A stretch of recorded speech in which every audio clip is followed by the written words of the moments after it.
नबी करीम सल्लल्लाहु अलैहि वसल्लम मेहरबान भी हैं, करीम भी हैं, रहीम भी हैं, लेकिन इसके साथ साथ आप मुनसिफ भी हैं।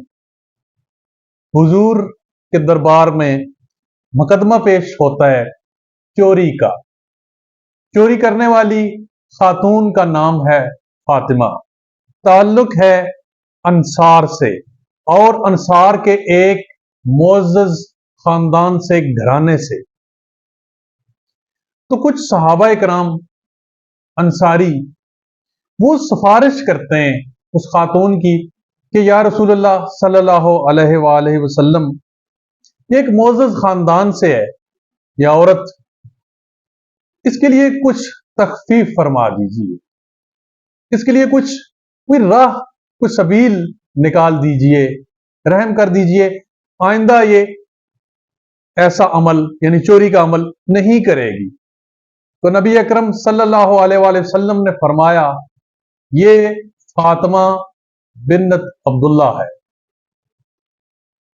अगर इसकी जगह फातिमा बिन्नत मोहम्मद सल्लल्लाहु अलैहि वसल्लम भी होती, यानी खातून जन्नत, जन्नत की औरतों की सरदार फातिमा, प्यारे नबी की लाडली बेटी, सैयदना अली की ज़ौजा, हसन हुसैन की वालिदा, अगर खुदा ना खास्ता वो भी चोरी करती नऊज़ुबिल्लाह, तो उनका भी हाथ काटा जाता, क्योंकि नबी अकरम सल्लल्लाहु अलैहि वसल्लम इंसानों को, दुनिया को, कायनात को इंसाफ, जस्टिस वो सिखाने के लिए तशरीफ लाए थे।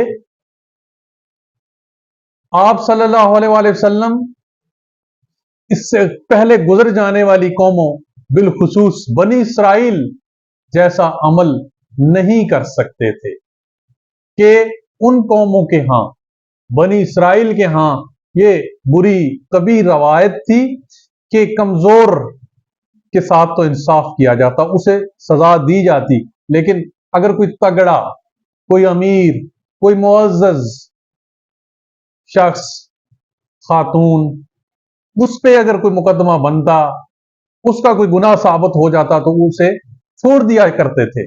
नबी सल्लल्लाहु अलैहि वसल्लम ने फरमाया कि इस औरत फातिमा बिन्नत अब्दुल्ला की जगह फातिमा बिन्नत मोहम्मद भी होती तो उन्हें भी सजा मिलनी थी। तो हमें तारीख से सबक हासिल करना है, बहसियत फर्द, बहसियत कौम, ये देखना है कि हम कहां खड़े। जज़ाकुमुल्लाह खैर।